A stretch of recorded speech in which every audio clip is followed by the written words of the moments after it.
नमस्कार दोस्तों, स्वागत है आपका इस यूट्यूब चैनल पे।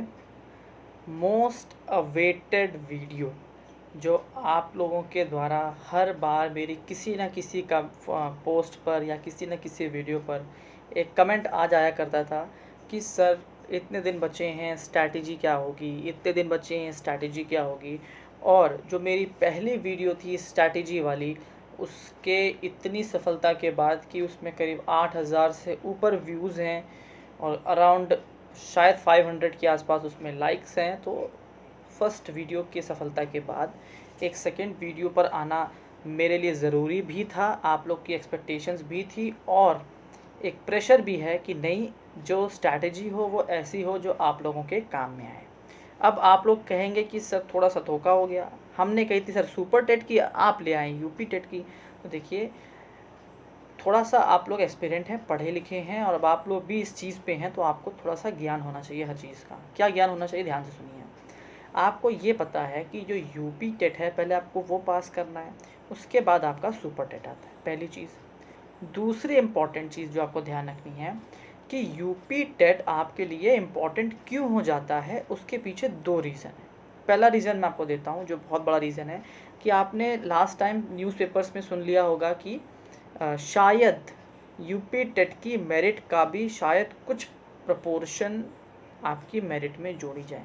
यह अभी शायद है, कंफर्म नहीं है। जब तक नोटिफिकेशन आउट नहीं होता तब तक इस तरह की बातों पर हम बहुत लंबी चर्चा नहीं कर सकते और करना भी नहीं चाहिए। लेकिन 50-50 है, इफ़ बट वाला केस है। तो जब 50-50 वाला केस होता है और जिस तरह की जो खबरें उड़ती हैं वो ज़्यादातर सच होती हैं, ये भी आप लोगों को पता है। तो एक बात ये मान सकते हैं कि यूपी टेट की मेरिट भी क्या पता जोड़ ली जाए। तो यूपी टेट कितना महत्वपूर्ण होगा आप लोगों के लिए, आप यहाँ से समझ सकते हैं, क्योंकि मेरिट में इफेक्ट डालेगा। दूसरा कारण क्या? दूसरा कारण ये है कि आपको पता है कि यूपी टेट का और सुपर टेट का जो सिलेबस है वो काफ़ी हद तक सेम रहता है। वहाँ का लेवल बहुत हाई है, सुपर टेट की बात ही अलग है, बट फिर भी बहुत सी चीज़ें ऐसी हैं जो कि यूपी टेट से सुपर टेट में जानी है। जैसे हिंदी पूरी की पूरी वहीं जानी है, इंग्लिश संस्कृत पूरी की पूरी वहीं जानी है, साइकोलॉजी पूरी की पूरी वहीं जानी है, मैथ्स पूरी की पूरी वहीं जानी है। बचता क्या है? एक्चुअल में जो ईवीएस और जीएस का पार्ट है वो जाके वहाँ पे एक बहुत बड़ा रूप ले लेता है। बाकी आप देखेंगे तो यूपी टेट और सुपर टेट में ज़्यादा अंतर नहीं है, कुछ मिसलेनियस चीज़ें जुड़ जाती हैं। जैसे उसमें क्या जुड़ जाएगा, सुपर टेट में कंप्यूटर जुड़ जाएगा, एक क्या जुड़ जाएगा, आपकी रीजनिंग जुड़ जाएगी, एक आपका क्या जुड़ जाता है, तो यूपी स्पेशल जुड़ जाता है कि उत्तर प्रदेश की स्पेशल चीज़ें पूछ लेते हैं, मतलब प्योर जीएस जिसको कहते हैं वो वहाँ पे आपकी इंक्लूड हो जाएगी बस। वरना आप खुद जानते हैं कि ज़्यादातर चीज़ें जो आपकी लेवल वो सामान्य हैं। भाई बोलते हैं ना सुपर टेट में 14 सब्जेक्ट हैं, तो 14 सब्जेक्ट क्यों गिने जाते हैं? वो इसलिए गिने जाते हैं, यूपी टेट में हिस्ट्री, पॉलिटी, इको, ज्योग्राफी ये इतने वास्ट लेवल पे नहीं आते हैं कि आप कॉमन जानकारी भी अगर इनकी रखते हैं तो आपका काम हो जाएगा। लेकिन सुपर टेट में आपको प्योर हिस्ट्री आनी चाहिए, पूरा मेडिवल पढ़ा होना चाहिए, पूरी मॉडर्न हिस्ट्री आनी चाहिए, पूरी ज्योग्राफी आनी चाहिए, पॉलिटी तो ढंग से आपको आनी चाहिए, इको आपको आनी चाहिए, ज्योग्राफी, सभी चीज़ें उसमें अलग मानी जाती है क्योंकि वो एक अलग लेवल का पेपर है। यहाँ पर क्या होता है, अभी भी अलग सब्जेक्ट ना मान के सिर्फ 5 ही सब्जेक्ट माने गए हैं और जो जीएस वाला फैक्टर है उसको जीएस और ईवीएस का ही नाम आज भी दिया जाता है, वो अलग से नहीं है। तो अगर आपने यूपी टेट पढ़ लिया तो आपके ये सारे सब्जेक्ट कट जाते हैं। कौन कौन से? हिंदी कट गया, इंग्लिश कट गया, संस्कृत कट गया, अब जिसके इंग्लिश संस्कृत है तो वो पढ़ना पड़ेगा, वो हट गया। साइकोलॉजी सबसे बड़ा सब्जेक्ट, सबसे बड़ा पोर्शन साइकोलॉजी, वो आपका हट गया। और आपका क्या हट गया? और आपकी मैथ्स हट गई। बचता क्या है? जीएस जीएस जीएस, जिसमें मिसलेनियस, करंट अफेयर्स और आपकी रीजनिंग, ये सब चीज़ें भी जुड़ जाती हैं। तो इतना अंतर है। तो अगर आपने यूपी टेट अच्छे से कर लिया तो सुपर टेट में आपको ऑलरेडी हेल्प मिलने वाली है। दूसरी बात, यूपी टेट के कुछ ही दिन में सुपर टेट हो जाता है। आई थिंक महीना 1.5 महीने में आपका सुपर टेट हो जाएगा। अगर आपके, ये नोट कर लीजिए, बता दूँ मैं, यूपी टेट में अगर आप 110 प्लस कर गए तो जो आपका मॉरल होगा ना, जो आपका कॉन्फिडेंस लेवल होगा वो इतना हाई होगा कि आप सुपर टेट में ऑलरेडी अच्छा करके आएंगे। लेकिन अगर आप यूपी टेट में अच्छा नहीं कर पाए तो आपको सुपर टेट में बहुत दिक्कत होगी, आपका मॉरल इतना डाउन हो जाएगा, आप सोचेंगे जब मेरे से यूपी टेट नहीं हो पाया तो मैं सुपर टेट क्या करूँगा। और फिर आपके मार्क्स 5 नंबर इसी केवल लेवल डाउन के वजह से हो जाएंगे, सिर्फ इस मॉरल की वजह से। तो प्लीज़ सुपर टेट पे जाने से पहले यूपी टेट फोकस करिए, सभी से रिक्वेस्ट है। तो ये पहली फुल स्ट्रैटेजी यूपी टेट की, नंबर ऑफ डेज के साथ किस सब्जेक्ट को कितना समय देना है, सब डिस्कशन होगा इस पे। इफ़ यू थिंक मैं अच्छा काम कर रहा हूँ और आप मुझे चाहते हैं रिवॉर्ड करना, आप चाहते हैं कि कुछ मुझे जिसको बोलते हैं गुरु दक्षिणा, आप चाहें तो आप दे सकते हैं। ये आपको मेरा UPI ID है, कोई कंपल्शन नहीं है, ये आपकी मर्ज़ी है। अगर अच्छा लगे तो ठीक, नहीं तो कोई बात नहीं। चलिए स्टार्ट करते हैं वीडियो को, सीधे मुद्दे पर आते हैं, सीधे bang on the UP TET निकालना है। 110 प्लस लाने की स्ट्रैटेजी आपके सामने है। पहली चीज़, आपके पास एक डेट फिक्स होनी चाहिए। मैंने मान लिया है कि 30 अगस्त वो तारीख है जब आपका यूपी टेट होने वाला है। देखिए ये हो रहा चल रहा है जून में तो फॉर्म भरे नहीं गए, और अब तारीख हो चुकी है काफ़ी अच्छी खासी, 15 तारीख हो गई है, सब दिन चले गए आपके जो दिन थे। मुझे उम्मीद अभी भी नहीं है कि वो जून में आने वाला है। जुलाई में फॉर्म भराएंगे, फॉर्म भरने में डेट देंगे, कुछ समय देंगे, फिर आपका अगस्त में पेपर ही होने की उम्मीद है। मैंने मान लीजिए 30 अगस्त को आपका पेपर है। आपके पास कितने दिन बचे देख लीजिए। मान लेते हैं जून तो गायब ही करिए, जून तो आप फ्री हैं, आप मज़े कर लो, तो भी उसके बाद 30 दिन अगस्त 30 दिन जुलाई, 31 दिन जुलाई के, और अगस्त के होते हैं पूरे 30 दिन, लेकिन 30 को तो पेपर है, तो 5 दिन आप पीछे कर लो। 5 दिन लास्ट के 5 डेज जस्ट रिलैक्स, केवल रिलैक्स करिए, मेन चीज़ें पढ़िए, बाकी कुछ नया नहीं पढ़ना होता आखिरी के 5 दिनों में। तो मान लेते हैं 30 दिन वो रहे, 25 दिन ये रहे, घूम के हम एक अप्रॉक्स मानते हैं, तो 5 और 1 6 होता है, 3 2 5 56 दिन, मैं कह रहा हूँ 55 डेज टोटल आपके पास है। जून अभी मैंने नहीं देखा है, जून छुआ ही नहीं है मैंने, केवल मैं 55 दिन की बात कर रहा हूँ। इन 55 दिनों में आपको क्या करना है? अब 55 डेज़ की बात होती है, क्या करना है? अब सब्जेक्ट कितने हैं आपको पता है? 5, Hindi, Sanskrit, English, maths, psycho, EVS, GS, जो भी आपके लीजिए, सब 30-30 नंबर के हैं। पेपर आपका 150 नंबर का है। मैं बोल रहा हूँ 55 दिन भी नहीं बचे, सिर्फ 45 दिन है। मैं तो दिन और कम कर रहा हूँ आपके, 55 दिन नहीं है, सिर्फ 45 दिन है। 10 दिन और हटाइए, वो 10 दिन क्या करेंगे मैं बाद में बताऊँगा।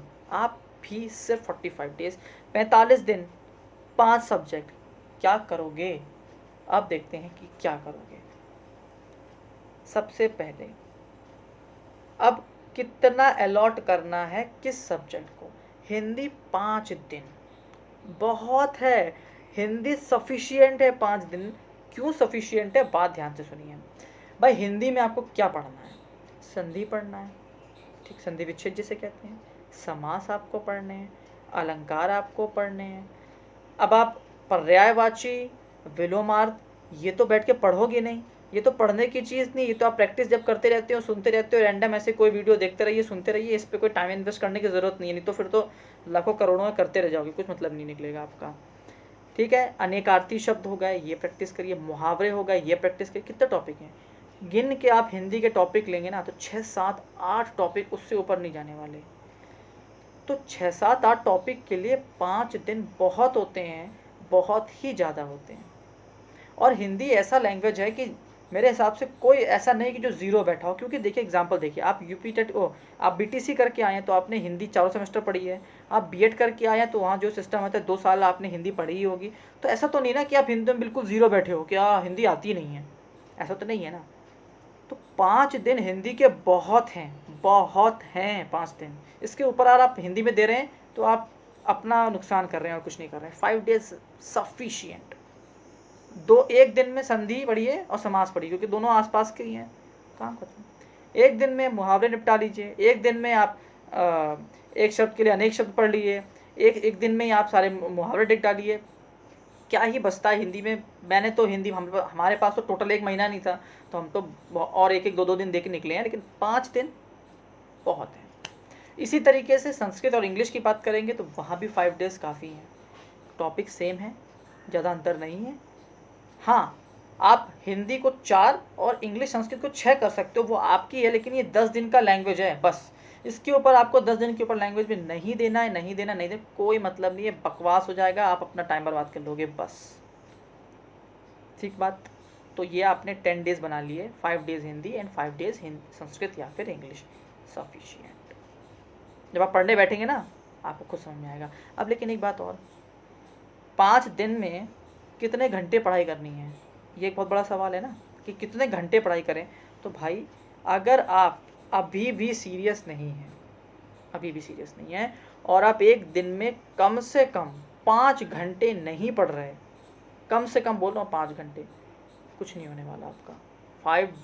5 आवर्स बहुत ज़रूरी हैं। मैं अपनी तुलना नहीं कर सकता हर चीज़ से, क्योंकि हमारे पास समय कम था। हम तो पूरा दिन बैठे रहते थे, जब मौका मिल रहा है बस कोचिंग लौट के आए, जितनी देर कोचिंग में मस्ती मजाक कर लिया, उसके अलावा बस किताब किताब किताब, थोड़ा बहुत रिफ्रेशमेंट और दोस्तों से डिस्कशन बहुत इंपॉर्टेंट होता है। ये भी बाद में डिस्कशन करेंगे इस चीज़ पर, अभी छोड़ते हैं इसको। तो ये आपके 10 दिन ख़त्म हो चुके हैं, हिंदी, संस्कृत और इंग्लिश लैंग्वेज फिनिश। बचे कितने दिन? 35 दिन बचे। क्या करना है देखते हैं भैया। बचता है 35 दिन में साइको, 10 दिन साइको के बढ़िया है। आई थिंक 10 डेज सफिशिएंट है। कुछ लोग उसको 10 के 12 दिन कर सकते हैं, ठीक है, लेकिन मेरे हिसाब से एक अगर हम एवरेज ले लें तो 10 डेज सफिशिएंट हैं साइको के। क्योंकि साइको में भी मैं आपको बताता हूँ, ऐसे तो साइको बहुत बड़ी है, आप ख़त्म ही नहीं कर पाओगे। 10 दिन क्या, मैं तो कह रहा हूँ 1 महीने में ख़त्म नहीं कर पाओगे, लेकिन उसके भी कुछ टॉपिक हैं और उसके कुछ कंसेप्ट हैं। देखो साइको पढ़ने का तरीका है, साइको ऐसे नहीं पढ़ी जाती जो नोट्स आ जाते हैं और लोग पढ़ना स्टार्ट कर देते हैं। साइको ऐसे नहीं पढ़ी जाती है, साइको का तरीका है। आपको चीज़ें बांटनी होती साइको में कि कौन किस तरीके का है। चलिए इस पे भी मैं बात बताऊंगा, क्योंकि साइको का मुझे थोड़ा बनाना पड़ेगा वीडियोस, मैं चाहता हूँ बनाऊँ, क्योंकि मैंने बहुत मेहनत की थी साइको के लिए। क्योंकि जब मैं पढ़ने बैठा था साइको, पढ़ते जा रहा हूँ साइको में समझ में नहीं आता था कि मैं पढ़ क्या रहा हूँ, मुझे मिल क्या रहा है और मेरा कितना कोर्स कंप्लीट हो गया, क्योंकि साइको तो बहुत बड़ी है। देखिए साइको के भी कुछ टॉपिक बहुत मस्ट हैं, वो आपको करने होते हैं। और बाकी साइकोलॉजी सब्जेक्ट ही ऐसा है भाई कि अगर वो मन मर्जी का आ गया ना तो आप कुछ नहीं कर सकते। तो साइकोलॉजी और जीएस जो होता है, ये 2 सब्जेक्ट ऐसे हैं कि ये मन मर्जी के हैं, कुछ भी कर सकते हैं ये दोनों सब्जेक्ट। तो फिर भी कुछ ही टॉपिक ऐसे हैं साइको के जो बहुत बहुत वाले मस्ट हैं, वो आपको करने होते हैं। और कुछ जो होते हैं जो कम वाले होते हैं वो करने होते हैं। और जो होता है कि जिनको नहीं आना है उस पर टाइम वेस्ट नहीं करना होता। ये देखिए स्ट्रैटेजी जो 10 दिन की है ना, तो 10 दिन में भी गजब चीज़ें पढ़नी है, कूड़ा नहीं पढ़ना होता। 10 डेज बहुत हैं साइको के मेरे हिसाब से। साइकोलॉजी के 10 दिन काफ़ी रहेंगे। ईवीएस, जीएस, साइंस, ये सब एक मान लीजिए आप, जो आप नाम ले लीजिए, जो कह लीजिए, इसको 15 दिन आपको देने पड़ेंगे। इस 15 दिन में आपको बांटना पड़ेगा कि आप साइंस में कितना टाइम देंगे, आप हिस्ट्री में कितना टाइम देंगे, पॉलिटी में कितना टाइम देंगे, ज्योग्राफी में कितना टाइम देंगे, ये आपको खुद बांटना है। क्यों भाई? किसी की पॉलिटी अच्छी है, किसी की हिस्ट्री अच्छी है, किसी की ज्योग्राफी अच्छी है, तो ये तो थोड़ा सा आपके ऊपर है। अगर आप लोग इसके लिए भी एम्फेसाइज करेंगे तो मैं जीएस का भी एक अलग से बना दूंगा कि जीएस कैसे आप स्ट्रैटेजी बनाएं उसकी, उस 15 दिन में कैसे बांटें वो बता दूंगा। बट मेरे हिसाब से ईवीएस, जीएस, साइंस 15 डेज़ अब बढ़िया दिन मिले हैं। आप थोड़ा सा एडजस्ट कर सकते हो, कहाँ पर आके? मैथ्स, कंप्यूटर, रीजनिंग और मिसलेनियस में। यहाँ पर आप आके कुछ चीज़ों को एडजस्ट कर सकते हो। जैसे भाई मैथ्स अगर आपकी अच्छी है तो आपको ये दिन 8 कर लीजिए, 2 दिन कहीं ऊपर दे दीजिए। अगर आपकी मैथ्स बहुत ख़राब है तो आप मैथ्स 5 दिन कर लीजिए, क्योंकि फिर तो होना नहीं है आपसे। 8 दिन में भी नहीं होना, 10 दिन में भी नहीं होना। मैं इतने दिन से चिल्ला रहा हूँ, हर वीडियो में बोलता हूँ मैथ्स पढ़ने का ये समय है, मैथ्स पढ़ने का ये समय है। जिस दिन नोटिफिकेशन आउट हो गया उस दिन मैथ्स पढ़ने का समय नहीं है, प्रैक्टिस करने का समय है। देखिए पढ़ना और प्रैक्टिस में अंतर होता है। पढ़ते वो लोग हैं जिनको आता नहीं है, प्रैक्टिस वो लोग करते हैं जिनको आता है ना। तो पढ़ने का समय नहीं है, फिर तो आप मैथ्स को 5 ही दिन दीजिए। 5 दिन भी क्यों दे रहे हैं? मैं तो कहूँगा 5 दिन भी मत दीजिए जिसको फिर मैथ्स नहीं आते, क्योंकि 5 दिन में मैथ्स अगर आ जाती तो बड़े बड़े गणित के फेल हो जाते। बात समझ रहे होंगे आप? तो कंप्यूटर, मैथ, रीजनिंग, जितने मिसलेनियस चीज़ें हैं, मिसलेनियस में आपका करंट अफेयर भी है, सभी चीज़ों को मिला लें तो 10 दिन आपके लिए ये काफ़ी है। ठीक होगी बात? सारे दिन आपके और सारे सब्जेक्ट आपके कंप्लीट। तो कंक्लूजन मैं ये निकाल रहा हूँ, 55 दिन में 45 दिन हम पढ़ाई करेंगे और 10 दिन रिवीजन करेंगे और प्रैक्टिस करेंगे। रिवीजन प्रैक्टिस मतलब रिवीजन और प्रैक्टिस, जो प्रैक्टिस सेट्स आते हैं, बड़े बड़े पब्लिकेशंस हैं, अरिहंत हो गया, घटना चक्र हो गई, या जो भी पब्लिकेशंस चलते हैं, आपका एक कोई है पब्लिकेशन, अच्छा पब्लिकेशन है वो भी, लेकिन नाम याद नहीं आ रहा, बिल्कुल जस्ट एकदम दिमाग से निकल गया। अच्छे अच्छे पब्लिकेशन है 2-4 और, तो उनके आप यूथ का भी एक है, आप उनका यूज़ कर सकते हैं। प्रैक्टिस और रिवीजन वाले 10 दिन अलग हैं ये, और 5 दिन मैंने आपके बिल्कुल छोड़े हैं। जो 5 दिन बिल्कुल छोड़े, याद करिए स्टार्टिंग में 5 दिन छोड़ दिए थे कि पेपर है 25 तारीख को ही मैंने पढ़ाई आपकी फिनिश करा दी थी, 5 दिन आपको रिफ्रेश होने के लिए। तो 10 दिन आपके पास रिवीजन के हैं, 45 दिन आपके पास प्रिपरेशन के हैं। हिंदी 5 दिन पढ़िए, संस्कृत इंग्लिश 5 दिन पढ़िए, मैथ या मिसलिनियस चीज़ों को 10 दिन दीजिए, ईवीएस जीएस साइंस जो कह लीजिए उनको 15 दिन दीजिए, और साइकोलॉजी को 10 दिन दीजिए। ये रहे आपके 45 दिन। 45 दिन में आपकी प्रिपरेशन ख़त्म। बच्चे 10 दिन जम के रिवीजन करिए, जम के प्रैक्टिस करिए, प्रैक्टिस सेट्स लगाइए, एक नहीं 4 प्रैक्टिस सेट लगाइए। पुराने यूपी टेट के पेपर जरूर लगाने हैं, क्योंकि यूपी टेट कभी कभी रिपीट करता है क्वेश्चंस को, और आपको एक पैटर्न मिल जाता है और आपको एक आइडिया लग जाता है। और जब प्रैक्टिस करते हैं ना, तो वॉच लेके बैठते हैं कि 1.5 घंटे का पेपर है या 2 घंटे का पेपर है, तो मुझे कितनी जल्दी कितना मैं टाइम के साथ ख़त्म करना है। वरना लास्ट में बच्चे केवल गोले गोले गोले भरने के चक्कर में 2-4 तो ऐसे गलत कर जाते हैं। ख़त्म स्ट्रैटेजी। आप लोग इतने दिन से परेशान थे sir, strategy, this is all about the strategy. अब एक टॉपिक बच रहा है, करंट अफेयर्स। उसकी बात मैंने अभी तक ज़्यादा करी नहीं है।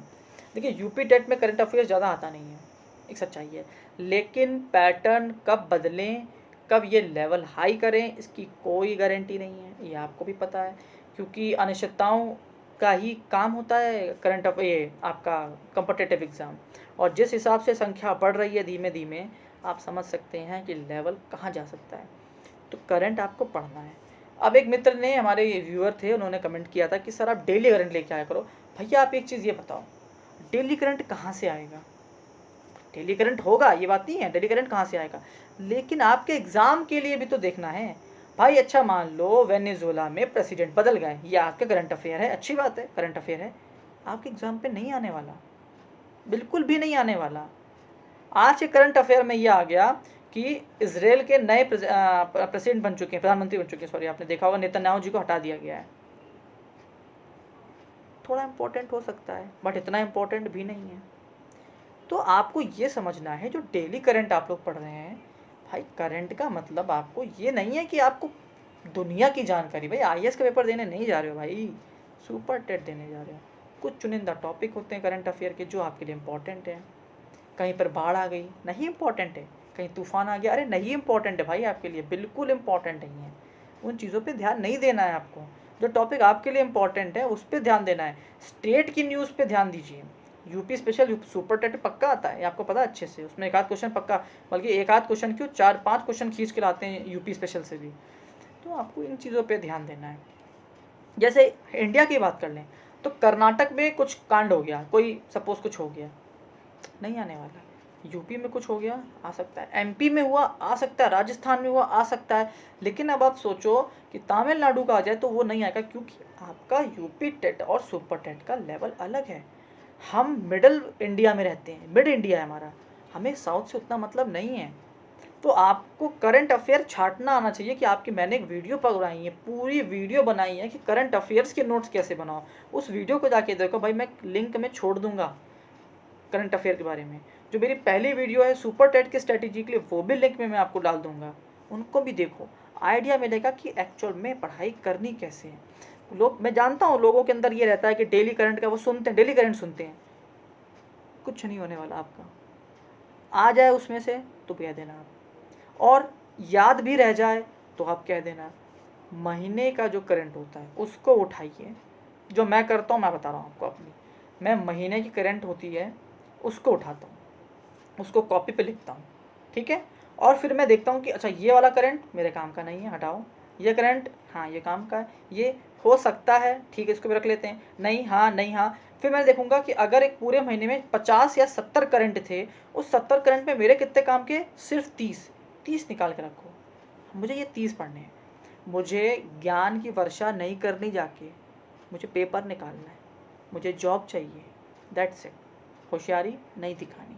तो अगर आपने इस तरीके से स्ट्रैटेजी बनाई है, ये जो स्ट्रैटेजी मैंने आपसे शेयर करी है, आई होप आपको ये स्ट्रैटेजी समझ में आई होगी। ये दिन अगर आपने बांट लिए, इतने दिन बहुत हैं। इससे ऊपर अगर आप दिन इन्वेस्ट करते हैं तो आप लोग थोड़ा गलत कर रहे हैं। और मैं तो ये कहूँगा, जैसे जिसकी मैथ अच्छी है तो वो 10 दिन कम कर लो, वहाँ पे 8 ही दिन रखो, और उसको आप ईवीएस जीएस में ले आओ, या फिर आप उसको साइको में ले आओ। हिंदी, संस्कृत, इंग्लिश में 5-5 दिन से ऊपर भैया मत खर्च करना, बेवकूफ़ी करोगे 5-5 दिन से ऊपर दे के। मैथ का सेक्शन कम कर सकते हो, ईवीएस और साइको में बढ़ा सकते हो। ये डिपेंड करता है, जैसे कुछ लोग कमेंट करते हैं कि समीर साइको बहुत अच्छी है, तो साइको अच्छी है तो इस सारा जितना टाइम आप साइको में बचाओ, फटाक से ला के कहाँ डाल दो आप, जीएस में लेके चले जाओ। क्योंकि जीएस तो भाई पढ़ते जाओ पढ़ते जाओ पढ़ते जाओ, है धोते जाओ धो, ऐसे पढ़ते जाओ पढ़, वो ख़त्म नहीं होती। लेकिन जीएस में भी कुछ इंपॉर्टेंट चीज़ें हैं। अभी सब इकट्ठा डाल सकता नहीं, क्योंकि देखिए टाइम लगता है, कंटेंट बनाने में बहुत समय लगता है, क्योंकि आप लोग के लिए बेस्ट चीज़ ढूंढ के लानी है, एडिटिंग करनी पड़ती है, वीडियो बनानी पड़ती है। और सबसे बड़ी प्रॉब्लम घरों में वीडियो बनाने में प्रॉब्लम ये होती है कि भाई इतना बड़ा घर होता नहीं है कि 4 कमरे हूँ, मैं एक कमरे में अलग जाके बैठ जाऊँ। लोगों को बोलना पड़ता है कि भाई वीडियो बनाने जा रहा हूँ, शांत हो जाना, तो सबको शांत करना पड़ता है, और वो बहुत देर शांत रह सकते नहीं, ये भी आपको पता है। तो शायद आप लोगों को कभी कभी बीच बीच में एक बैकग्राउंड म्यूज़िक्स भी आते रहते होंगे मेरे घर के, तो बहुत प्रॉब्लम हो जाती है वीडियो बनाने में। तो ये एक वीडियो बना रहा हूँ।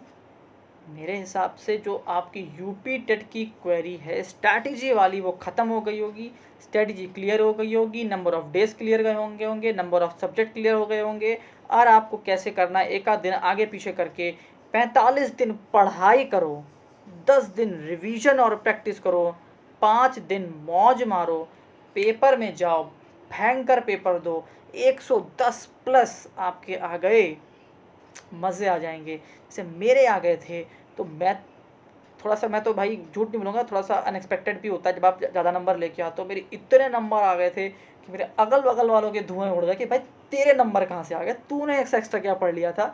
तो लगा कि नहीं, जो स्ट्रैटेजी मैंने अपनी बनाई थी वो स्ट्रैटेजी मेरे काम पे आई, और थोड़ा सा भगवान का साथ वो बहुत ज़रूरी है। आप स्वयं भगवान नहीं बन सकते, कितना भी पढ़ लो। कभी कभी ऐसा होता है कि जो पढ़ के जाओ पेपर में वो ही आता है, और कभी कभी ऐसा भी होता है कितना भी पढ़ के जाओ पेपर में कुछ भी आपका पढ़ा हुआ नहीं आता।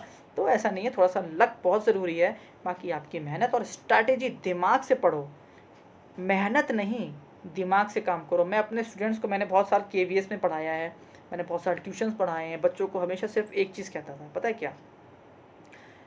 ठेकेदार बनो, मज़दूर मत बनो। अंतर है ठेकेदार और मज़दूर में। वो क्या करता है मज़दूर? मज़दूर को दिमाग नहीं होता, वो सिर्फ ढोता है सामान, मेहनत करता है, और पैसा कितना कमाता है? 500। जो ठेकेदार होता है वो क्या करता है? बैठा होता है, तुम ये कर लो, तुम वो कर लो, तुम ऐसा कर लो, तुम वहाँ कर दो, तुम वहाँ कर दो, और वो कितना कमाता है? हज़ारों कमाता है। क्योंकि वो दिमाग से काम करता है। मेहनत करनी है बट दिमाग से मेहनत करती है। अगर आपने ये चीज़ें समझ ली, चीज़ें क्लियर जाएंगी। आई होप वीडियो पसंद आया होगा। Please like share subscribe. Last time 8000 views गए थे मेरी वीडियो में, इस बार भी उम्मीद कुछ ऐसी है कि ऐसे ही व्यूज़ इसमें आए, क्योंकि अगर मेरी स्ट्रैटेजी लास्ट टाइम पसंद आई थी तो ये स्ट्रैटेजी भी पसंद आएगी, मुझे उम्मीद है। और आपका सिलेक्शन होना सबसे इम्पॉर्टेंट है, मेरा व्यूज़ आना इम्पॉर्टेंट नहीं है। सिलेक्शन आ गया ना, अपने आप कमेंट करेंगे आप आके मेरे वीडियोस पर कि सर आपकी स्ट्रेटेजी काम आई, तब मिठाई लेके आना। एक व्यूअर था वो कह रहा था कि सर मिलने आ जाता हूँ, तो आइए, लेकिन सिलेक्शन के साथ और मिठाई के साथ आइए, ऐसे खाली हाथ नहीं आइएगा। तो best of luck for your exam, best of luck for UP TET. मान लीजिए कि अब आपके पास 55 दिन हैं और अब आपके सामने स्ट्रेटेजी क्लियर है। बाकी चीज़ों से दिमाग हटाइए, पढ़ाई में लगाइए, सिलेक्शन पाइए, और मेरी तरह बन जाइए मास साहब।